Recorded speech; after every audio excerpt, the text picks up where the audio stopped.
जय हिंद दोस्तों, स्वागत है आप सभी का आज की एक नई वीडियो में। दोस्तों, आज की इस वीडियो में आप सभी के सामने क्लास 10th हिंदी के बिहारी लाल जी द्वारा रचित नीति के दोहों की व्याख्या लेकर के आ चुका हूं।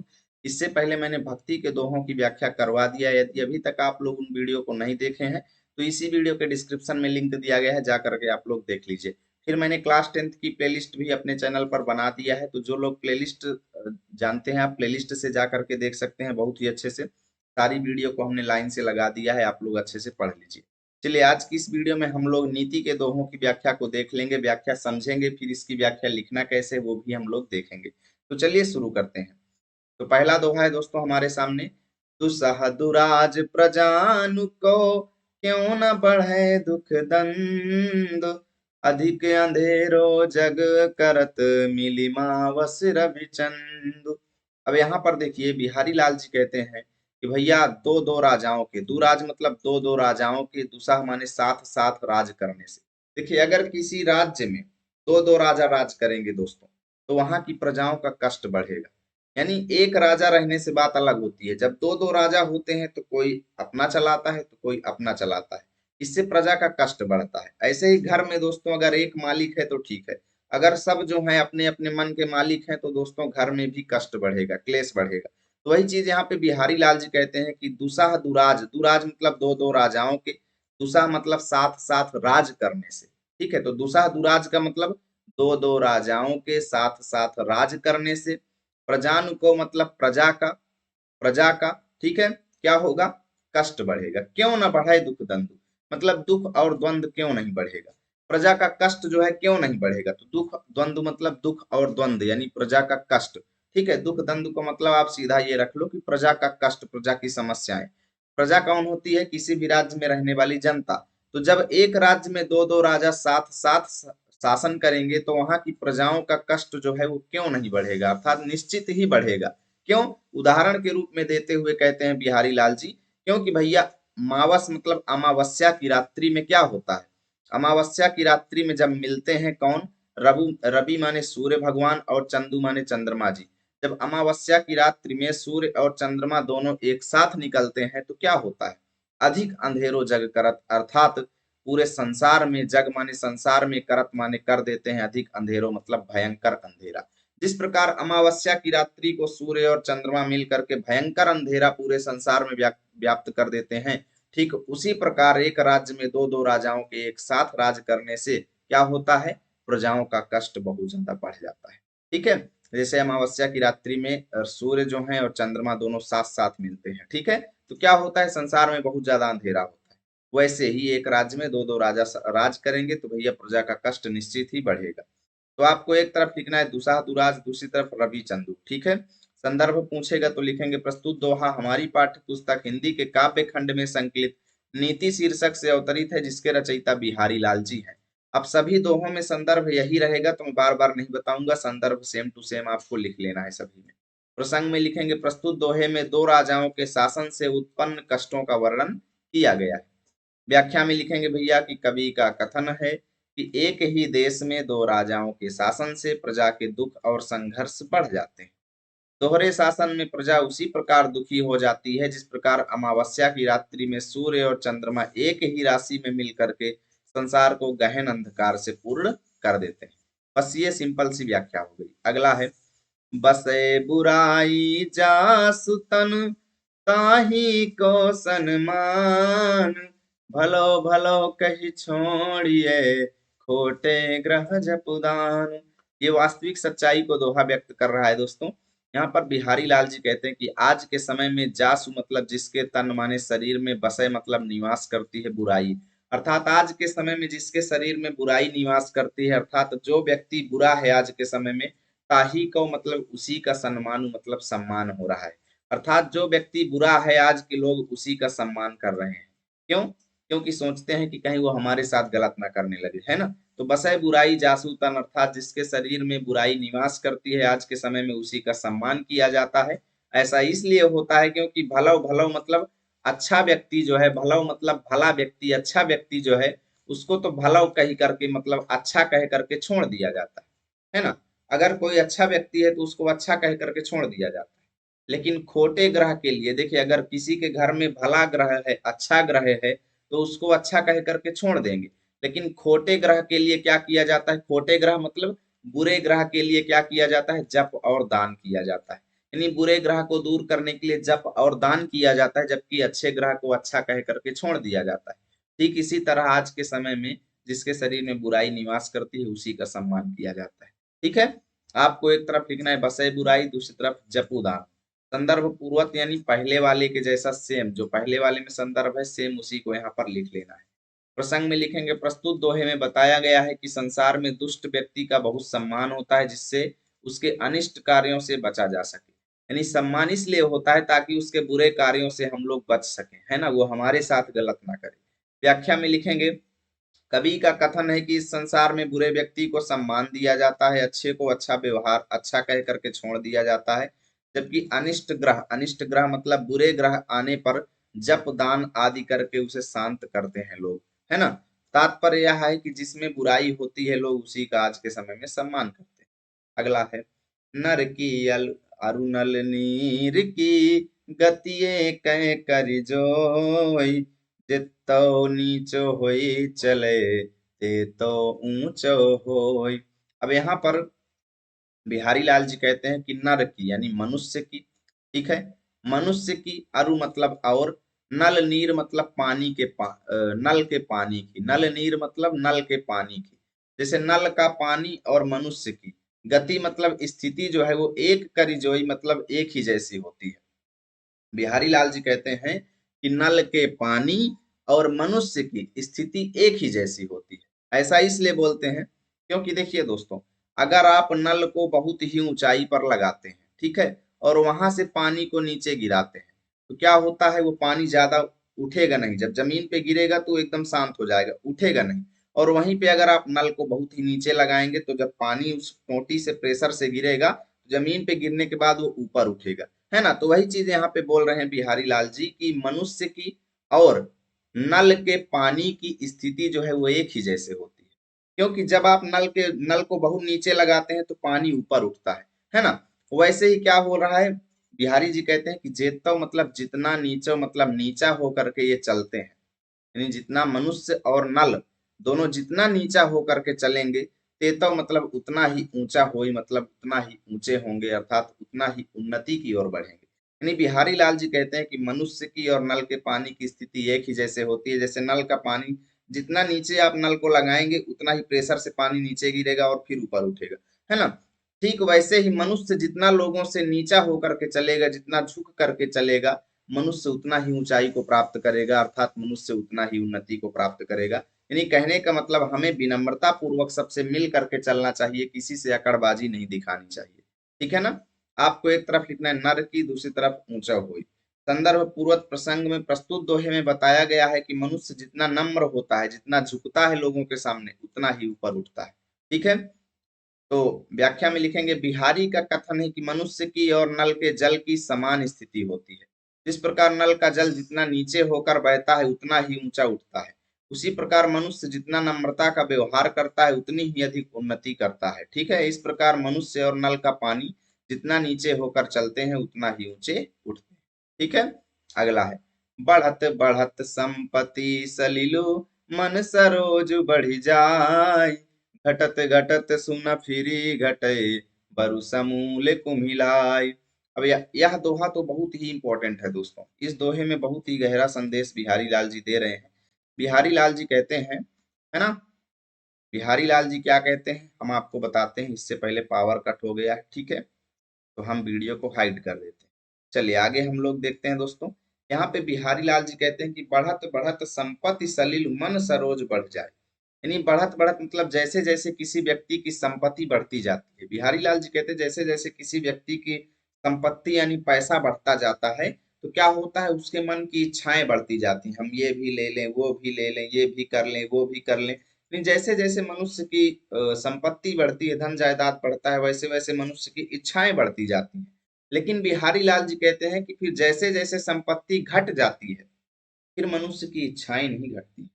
मनुष्य की इच्छाएं नहीं घटती हैं, क्योंकि मनुष्य की इच्छाएं जब बढ़ चुकी होती हैं तो फिर वो घटती नहीं है। जैसे जैसे मनुष्य की पैसा संपत्ति घटती है तो इच्छाएं उसकी घटती नहीं है दोस्तों, बल्कि मनुष्य समूल मतलब जड़ सहित नष्ट हो जाता है। मनुष्य नष्ट हो जाता है, बर्बाद हो जाता है दोस्तों। ठीक उसी तरह जैसे देखिए तालाब में क्या होता है, पानी जैसे जैसे बढ़ता जाता है तो वैसे वैसे कमल जो है क्या होता जाता है, ऊपर उठता जाता है। यानी पानी के साथ साथ जैसे जैसे पानी बढ़ेगा वैसे वैसे कमल भी बढ़ता जाता है। लेकिन जब तालाब में पानी घटने लगता है ना दोस्तों, तो कमल फिर छोटा नहीं हो पाता। कमल जितना बड़ा हो जाता है फिर उससे छोटा नहीं हो पाता, और फिर कमल क्या होता है, जड़ सहित टूट जाता है। तो वही चीज यहाँ पर बिहारी लाल जी कहते हैं कि संपत्ति रूपी जल के बढ़त बढ़त मतलब जैसे जैसे बढ़ता जाता है, संपत्ति रूपी जल जैसे जैसे बढ़ता जाता है, तो मन रूपी कमल जो है वैसे वैसे बढ़ता जाता है। यानी जैसे जैसे व्यक्ति की संपत्ति बढ़ती जाती वैसे वैसे मन रूपी कमल जो है मनुष्य का बढ़ता चला जाता है। ठीक है, लेकिन घटत घटत सुन फिर घटे, लेकिन जैसे जैसे फिर घटने लगती है संपत्ति, तो मनुष्य की इच्छाएं फिर नहीं घटती हैं। ठीक है, मनुष्य की इच्छाएं ना घटे नहीं घटती हैं, बरु मतलब बल की समूल मतलब जड़ सहित क्या हो जाती है, कुमिलाई मतलब नष्ट हो जाती है। अर्थात मनुष्य जड़ सहित नष्ट हो जाता है, मनुष्य किसी काम लायक नहीं बचता। ठीक है, आई बात समझ में? तो यहाँ पर दो दो चीजें दोस्तों, दो दो अर्थ में यहाँ पर बिहारी लाल जी कह रहे हैं। पहला अर्थ तो ये है कि जैसे जैसे तालाब में सलील मतलब जल जो है बढ़ता जाता है, वैसे वैसे कमल सरोज मतलब कमल जो है बढ़ता जाता है। लेकिन जब तालाब का पानी घटता है तो फिर कमल घट नहीं पाता, बल्कि जड़ सहित नष्ट हो जाता है। और दूसरा अर्थ ये है कि बहुत ही यहाँ पर श्लेष अलंकार है दोस्तों, श्लिष्ट है ये दोहा। तो यहाँ पर बिहारी लाल जी दूसरे अर्थ में ये कहते हैं कि जैसे जैसे मनुष्य की संपत्ति बढ़ती जाती है, उसका मन यानी उसकी इच्छाएं जो है बढ़ती जाती हैं। लेकिन फिर जब उसकी संपत्ति घटती है तो उसकी इच्छाएं नहीं घटती हैं, बल्कि मनुष्य जड़ सहित नष्ट हो जाता है। समूल मतलब जड़ सहित। ठीक है, कुमिलाई मतलब मुरझा जाता है, नष्ट हो जाता है।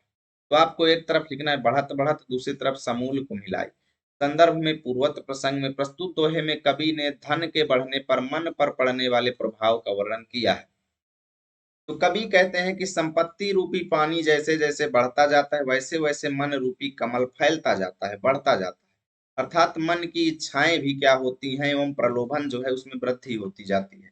लेकिन संपत्ति रूपी पानी जैसे जैसे घटता है तो मन रूपी कमल संकुचित नहीं होता, अर्थात छोटा नहीं हो पाता, बल्कि पूर्ण रूप से मुरझा जाता है। इसलिए मन की इच्छाओं को काबू में रखना चाहिए, नहीं तो मानव जीवन में आनंद की क्षति हो जाती है। भले ही आपके पास संपत्ति बढ़े दोस्तों, लेकिन इच्छाओं को ज्यादा नहीं बढ़ाना चाहिए, क्योंकि इच्छाएं अगर बढ़ गई तो फिर आपको ही समस्याएं होने वाली है।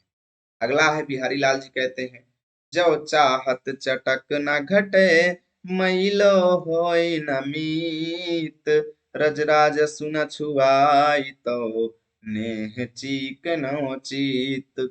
अब यहाँ पर बिहारी लाल जी कहते हैं कि भैया जो मतलब यदि आप चाहत मतलब चाहते हैं, बिहारी लाल जी कहते हैं कि यदि आप चाहते हो कि चटक ना घटे मतलब चमक ना घटे, किस चीज की चमक, आपके और आपके दोस्त के बीच जो मित्रता है, जो दोस्ती है, उसकी चमक ना घटे। ठीक है, यानी आपके और आपके दोस्त के बीच की दोस्ती बनी रहे। बिहारी लाल जी कहते हैं यदि आप चाहते हैं कि चटक ना घटे अर्थात मित्रता की चमक ना घटे, ठीक है, और आपकी मित्र माने मित्रता जो है वो मैलो होए ना अर्थात मलिन ना हो, मैली ना हो, आपकी मित्रता जो है वो मलिन ना हो, मित्रता में किसी भी तरीके की कोई बुराई ना हो, यदि आप ये चीज चाहते हैं तो एक काम करना पड़ेगा। क्या काम करना पड़ेगा? रज राजस्व न छुआई तो। रज राजस्व मतलब रज माने धूल, राजस्व माने राजस्व यानी पैसा, राजस्व माने पैसा। तो पैसा संबंधी धूल जो है न छुआई तो अर्थात मित्रता में बिल्कुल भी न छुआओ। कहने का मतलब कि अगर आप चाहते हैं कि आपके और आपके दोस्त का बीच प्रेम जो है अच्छे से चलता रहे, मित्रता चलती रहे, तो बीच में भैया रुपया पैसा वाला लफड़ा बिल्कुल भी मत ले आओ, है ना। रज राजस, रज माने धूल, राजस्व माने राजस्व यानी संपत्ति रूपी धूल जो है बीच में बिल्कुल भी मत ले आओ। क्योंकि भाई आपके और आप नेह चिकनो चित्त का मतलब ये है कि प्रेम से जो आपके दोस्त का चिकना चित्त है ना, आपके प्रेम से जो चिकना चित्त है, चिकना मन जो है, प्रेम से चिकना जो मन है, उसमें राजस्व की धूल बिल्कुल भी स्पर्श मत कराओ, उसमें रुपया पैसा वाली धूल बिल्कुल भी बीच में मत लाओ। नहीं तो आपकी मित्रता मैली हो जाएगी, आपकी दोस्ती की चमक घट जाएगी। यदि आप चाहते हैं आपकी मित्रता की चमक ना घटे, आपकी मित्रता मलिन ना हो, तो प्रेम से चीकने चित्त में, प्रेम से चिकने हुए इस दोस्ती में, प्रेम से चिकने हुए इस मन में राजस्व यानी रुपया पैसा संबंधी धूल बिल्कुल भी स्पर्श ना कराओ। ठीक है। जब चाहत एक तरफ चिकनो चित्त दूसरी तरफ, संदर्भ पूर्वत प्रसंग। इस दोहे में कवि ने मित्रता के मध्य में धन और वैभव को ना आने देने का सलाह दिया है। ठीक है। कवि का कथन है कि यदि आप चाहते हैं कि मित्रता की चमक समाप्त ना हो तथा मित्रता परमानेंट बनी रहे और इसमें कोई भी दोष यानी कोई भी बुराई उत्पन्न ना हो, तो धन वैभव का इससे संबंध बिल्कुल भी ना होने दें। ठीक है। धन ऐश्वर्य मतलब प्रॉपर्टी बीच में बिल्कुल भी ना लाएं। जिस प्रकार तेल से चिकनी वस्तु धूल के स्पर्श से मैली हो जाती है ना दोस्तों, और उसकी चमक घट जाती है, उसी प्रकार प्रेम से कोमल चित्त जो है दोस्तों, ये धन रूपी धूल के स्पर्श से क्या हो जाता है, दोष युक्त हो जाता है ना। कोमल चित्त में जब रुपया पैसा वाला लफड़ा आता है ना दोस्तों, तो उसमें भी बुराइयां आ जाती हैं और मित्रता में कमी आ जाती है। ठीक है। तो बहुत ही बड़ी बात यहाँ पर बिहारी लाल जी कह रहे हैं दोस्तों, इसको आप लोग अपने जीवन में साथ करें और इन चीजों को फॉलो करें, है ना, बहुत ही अच्छा होगा। अगला है, बुराओ बुराई जो तजय तौ चितु खरो डरातु, ज्यों निकलंक मयंक लखी गनय लोग उत्पातु। अब यहाँ पर बिहारी लाल जी कहते हैं कि अगर कोई बुरा हो मतलब बुरा व्यक्ति, ठीक है, अगर कोई दुष्ट व्यक्ति है और वो बोल दे कि मैं दुष्टता छोड़ चुका हूँ, फिर भी लोग उससे डरते रहते हैं। यानी बुरा मतलब अगर बुरा व्यक्ति बुराई को त्यजे मतलब त्याग दे, जब मतलब यदि, यदि बुरा व्यक्ति बुराई को त्याग दे, तब मतलब फिर भी हमारा चित्त माने मन जो है उससे खरो मतलब बहुत ही ज्यादा डरा तो मतलब डरता रहता है ना। अगर कोई बुरा व्यक्ति बोले कि मैंने बुराई त्याग दिया है, यानी यदि बुरा व्यक्ति बुराई त्याग दे, तो फिर भी हमारा मन उससे डरता रहता है। क्यों? क्योंकि मतलब ज्यों मतलब जिस प्रकार निकलंक मयंक लखी मतलब, क्योंकि जब लोग जो है निकलंक मतलब बिना किसी धब्बे के, निकलंक मतलब बिना किसी धब्बे के, मयंक माने चंद्रमा को, लखी माने देखते हैं। देखिए चंद्रमा में जनरली धब्बा दिखाई देता है, लेकिन जिस दिन चंद्रमा में धब्बा नहीं दिखाई देता है, लोग उस दिन क्या सोचते हैं, जरूर कुछ ना कुछ अपशकुन होने वाला है, जरूर कुछ ना कुछ घटनाएं होने वाली है। गणय लोग मतलब गणना करते हैं लोग, उत्पात मतलब अपशकुन की यानी घटना घटना होने की जो है लोग गणना करते हैं। यानी लोग जब देखते हैं कि चंद्रमा में कोई धब्बा नहीं है, तो लोग ये बोलते हैं कि भाई कुछ ना कुछ घटना होने वाली है। देखते हैं कि चंद्रमा में प्रतिदिन धप्पा होता है, यानी उसके अंदर बुराई होती है, लेकिन जिस दिन उस चंद्रमा बिना बुराई के होता है, लोग उस दिन क्या होते हैं, फिर भी उससे डरते हैं।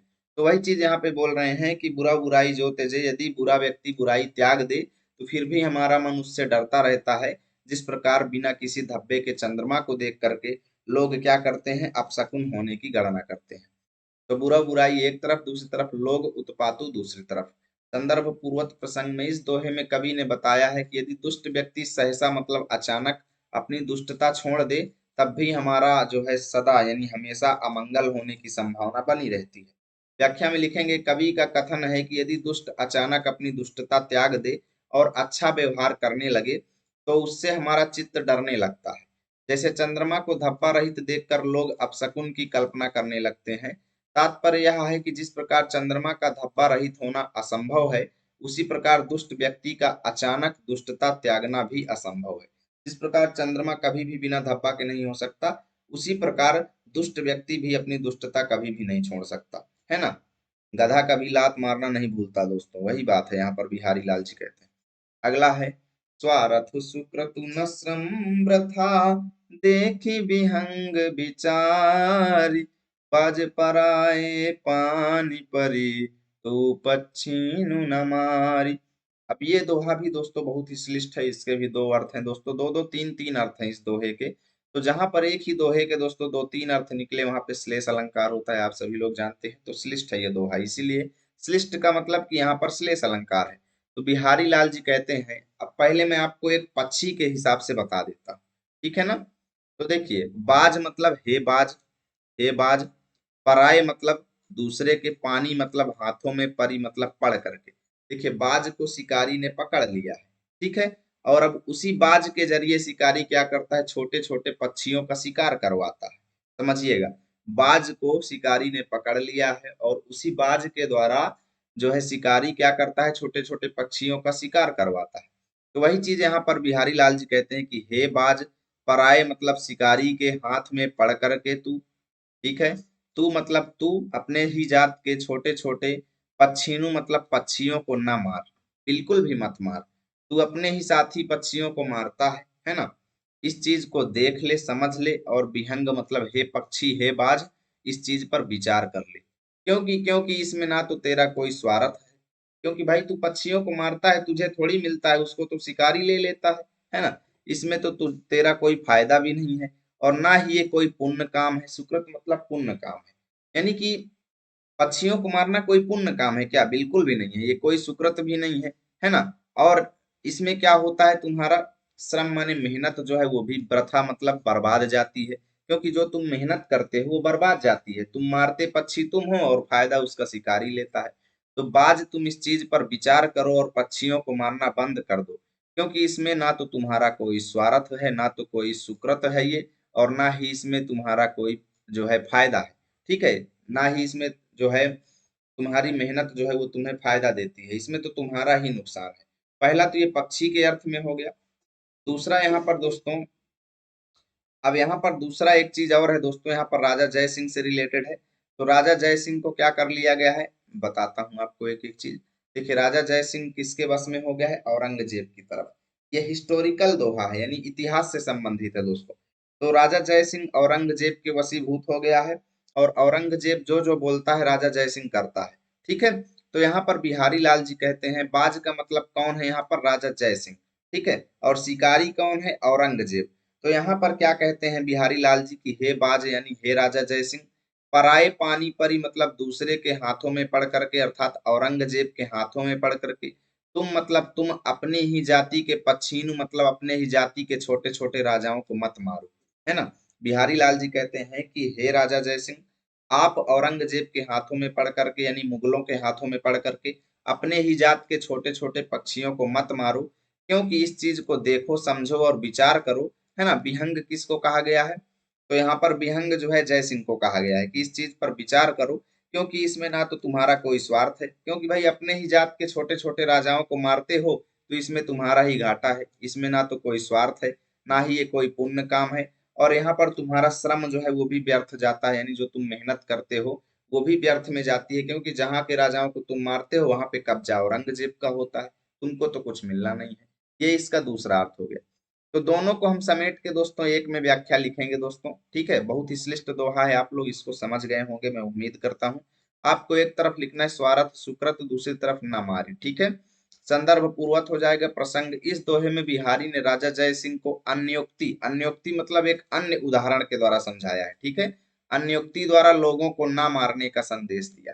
ठीक है, तो व्याख्या में लिखेंगे कि हे बाज, बाज किसको कहा गया, राजा जय सिंह को।